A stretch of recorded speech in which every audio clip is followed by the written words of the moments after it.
All right, ladies and gentlemen, I am Christina Avina, as you know, and I have the privilege today of speaking with someone that I personally consider a rock icon, and it would be Mr. Dee Snider from Twisted Sister. How are you doing, Dee? I'm doing great, and that's very flattering. Thank you very much. Christina Avina. I love that name.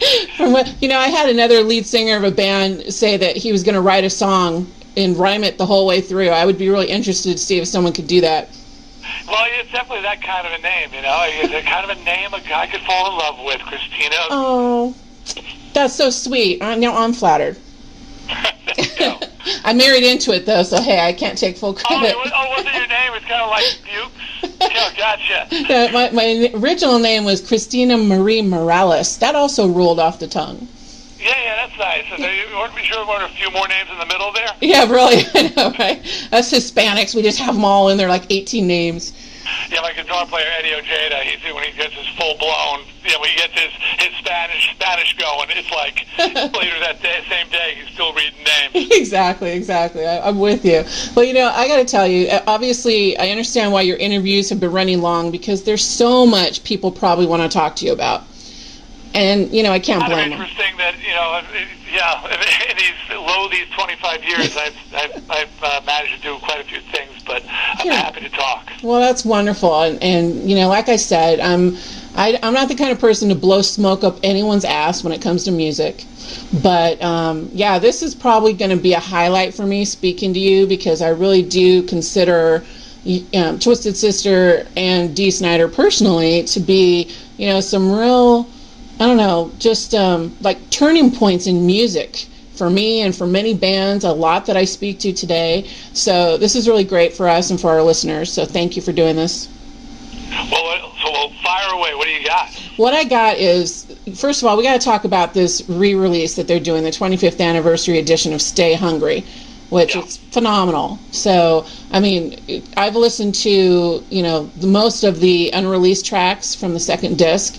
And also the new single 30, which I love. So, I want you to tell me, for you, this has got to be a real monumental point in your own personal history in music, having this come out 25 years later, and just everything that it has influenced over the years. Yeah, well, first of all, it's kind of cool that that the record company, Vinyl Records, even wants to put out a 25th anniversary edition. There's a lot of big records that reach that milestone. Obviously, every record eventually reaches that milestone, but they don't put out every one. And that says that they think that there's something significant here. Musically, 1984, that's when the wall really came down, and heavy metal started to just take over, and the whole music scene changed. As far as the material that's on the record, there's a lot of outtakes that nobody has ever heard. Right. As a songwriter, I would always overwrite for every record.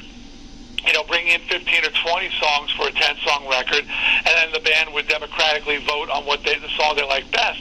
But listening back, and I'm really critical, quite honestly, there's some things in there I'm going, whoa, that was really good. Why didn't we ever record that one? And so, the fans, I know that the hardcore fans, they like the little behind-the-scenes stuff to know more about the process and how the record came to be or why it came to be, and this special edition really sort of lets you see that. Yeah, that's really cool. I loved the fact that you guys did that, and you're right. Fans that I speak to now of bands that are currently writing, I think they have more of an idea of what goes into it because now with the internet, bands involve their fans in a lot of what they do. So, oh my God, now with Twitter, which drives me insane. Because I know I don't tweet or whatever they say. I'm too busy. Right. But I know that the bands are giving the step-by-step, blow-by-blow of the entire process. Exactly. It's crazy. It's great, on one hand, but like you said, unless you're able to really dedicate yourself to doing it, it's a lot to keep up with now. It's good in so many ways, and other ways, the whole illegal downloading thing that's been going on. It's like, I guess you have to really pick and choose what you latch onto as an artist and go with it, Yeah, there's a certain romantic quality to imagining what happened or how it came about. And the fans, they hear the songs, and they, back in the day, and you hear the songs, and you sort of and see the album cover, the video, and you read articles, and you fill in the blanks in your own as to how this came about. Right. And the reality is often far less romantic and far less glorious than you imagined it to be. Right, of course. But still, I think that's part of the imagination element of the past is great. Now that, while at the same time you have amazing access to your bands, you do lose that. Right, that's true. That's true. I will say, though, that when you mentioned having the previously unreleased tracks, for me, I'm a music glutton.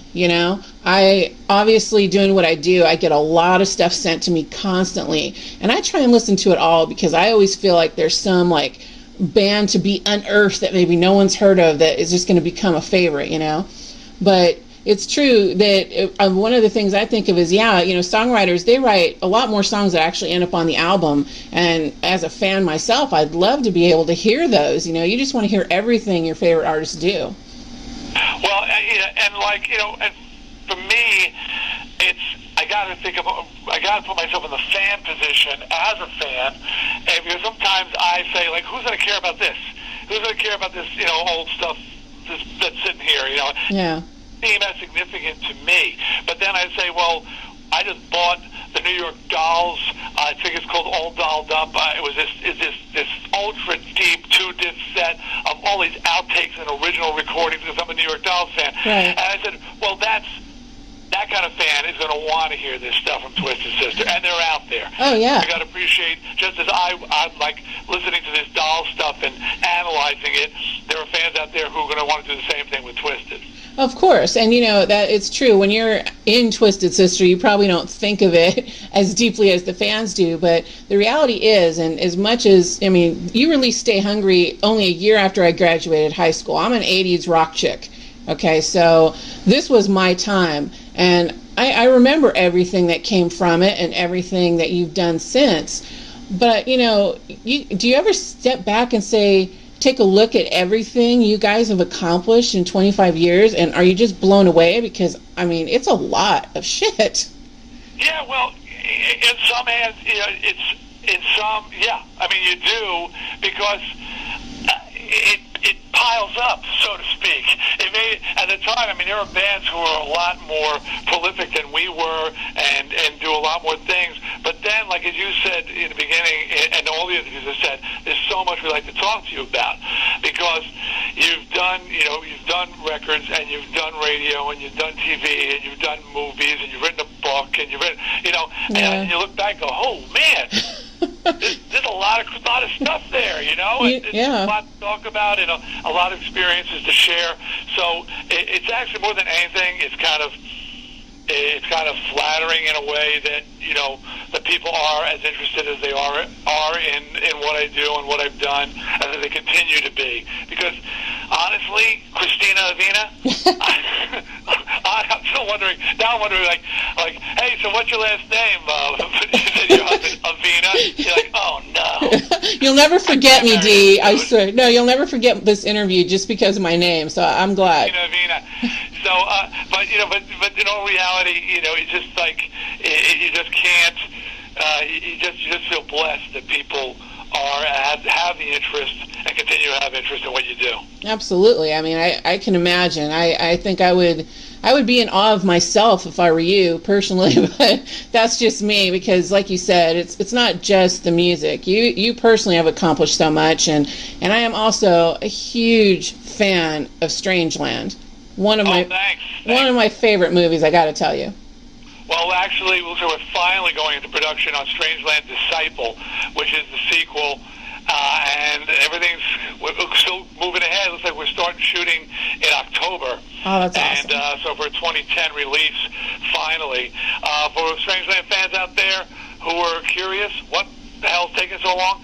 Literally, the company that made the first one, they had a little Enron situation happen, and the U.S. government seized all their property. Oh my God. And for 8 years, I was in and out of court fighting for the creative rights of my own movie. It was getting sort of caught up in the whole government seizure. Wow. And after 8 years, a couple of years ago, I finally got it out and was able to do things like I put together a director's cut of the original, which will be released soon, and the sequel is finally going to be filmed. So, and Robert Englund's returned. Oh, wow. He's going to be in the sequel. So, but thank you for that, and guys, look forward to that in 2010. Well, I'm telling you, I'm so excited to hear that it's finally going to be coming out, because I've been waiting and waiting, and I know that there are a lot of fans out there of Strangeland that are just going to be thrilled to death. So yeah, it's built a really huge cult following. I remember when I ran it a few years ago. I ran into Robert Englund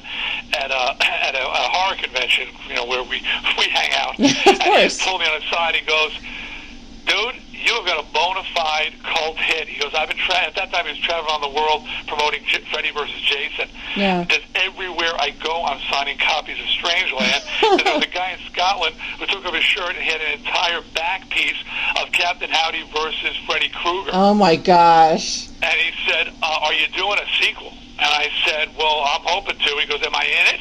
I said, "You want to be?" He goes, "Oh, yeah, man, I want to be in." So he's in a very significant way. And this movie is still reality-based, a sequel, powerfully disturbing. And, I think fans it'll say, well, it was worth the wait. This is an intense, dark movie. Well, I'll tell you, the first one was dark and almost too realistic to take, but see, I'm into that sort of thing. Whatever, I'm sort of twisted myself, you might say. But what really was rough for me, and I got to tell you this because I'll kick my own ass if I don't. You look so much like one of my brothers. It's frightening. Seriously, if you ever needed a double, I don't remember that. I just it's kind of scary. But so when I saw the movie, obviously it was kind of a weird thing for me. I'm like, yeah, this guy is probably one of the creepiest evil guys I've ever seen, and he looks just like my brother. So it was kind of weird. Well, Captain Howdy. The thing is that it's pretty well recognized that I created the torture film genre. Mm-hmm. There were no movies of that type, and then subsequently, we've had the Hostel franchise and the Saw franchise, and when I do a horror radio show called Fangoria Radio, and anytime I interview any of these guys, they're like, "Love Strangeland, love Strangeland, love Strangeland," and so now I feel like coming back 10 years later, that the bar has been raised or lowered depending on how you view it, and so I'm like going, okay, if I'm going to reclaim my title, right? Oh, I got to really get pretty nuts, but still staying with the spirit of the original movie and the whole world of body modification, tribal ritual, and all that stuff like that. So it's going to be very dark, very intense. Well, let me tell you that I am a really die-hard horror fan. And, give my best to Robert Englund because he's also one of my all-time favorite baddies in horror. God, I love him. He's off of our generation. He's amazing. Oh, absolutely. And I will just say this because, obviously I've seen the Saw and the Hostel and all that, all the movies out there that are horror involved. And to me, Strangeland affected me more because it was so much more reality-based for me, and there is so much of that kind of thing that goes on that to me it just seemed deeper and more sinister than the straight-up torture slasher kind of thing.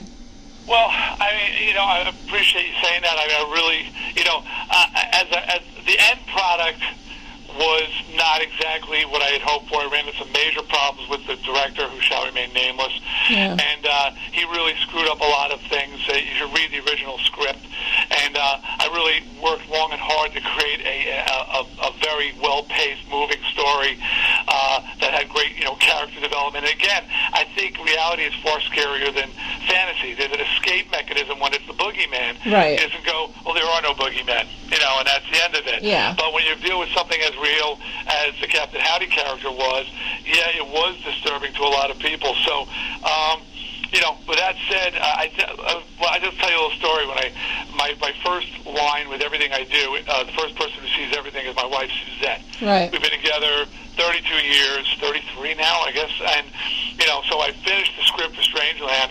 I gave it to her to read, and she went upstairs and she read it, and she came down a couple hours later and she said, "Is this something you want to tell me?" And I said, "What do you mean?" She goes, "What the hell is that?" And she goes, "Who am I living with?" She's freaking out. And I go, whoa. This is not my dreams. This is my fears. Exactly. That's the way I could put it. I tried. I don't scare easy. I said, so if it scares me, if it creeps me out, then it's going to be cruelly intense. And she felt better when she heard that these were all my fears in Strangeland. But, that all said, 2010, we'll talk again, because Christina Avina is a fan of Strangeland. That's so right. We got to talk to when that movie's coming out. Oh, hell yeah, we do. There's one element about the Twisted Sister Stay Hungry reissue that I don't want to miss out on. And I don't know when it's going to air, but hopefully it's going to be soon. We're doing a special promotion that you may or may not have heard of. Oh, yeah. With independent record stores, the mom and pop record stores. This is a dying breed, and records in general is a dying breed. But in recognition of their importance for our music and for upcoming bands throughout the years, how they've been the first line of where people got to hear about these bands. I remember Sebastian Bach telling me he first heard about Twisted Sister in the local mom and pop record store. They were playing the B-side to I Am On Me single out of the UK. It was It's Only Rock and Roll, But I Like It Live. Wow. And he was like, who's that? What the hell is that? But that's what those stores were. They were a gathering place for music fans, a place where you found out about new music, and a lot of exposure to the music came from those mom and pop stores playing stuff in-house. So in recognition of those stores, on June 30th only, the mom and pop stores, if you buy a Stay Hungry special edition CD, you will get a free DVD of our 1984 MTV concert. But this is the uncensored version, which has been lost for a couple of decades. Wow. People asked about it and said, whatever happened to that show? That was the show that turned me on to your band, because MTV played it like a dozen times back then. Yeah. And our director, Marty Calder, was cleaning out his closet or whatever, and found a copy of the uncensored version of the MTV broadcast. So we're giving that DVD. It's not even available. We don't sell that DVD. So you get a copy of that free with the new CD if you buy it only on June 30th and only at your local mom and pop record store. So support the indie record stores. Yeah, no kidding. Is there a list of the stores in particular in different cities, or do you just need to call? Really good. You know what? You know that? I know that I saw that information on my sheet. Do you know that information? No, that's what I was looking at. It doesn't specifically say. What is today's date? Yes, on June 23rd.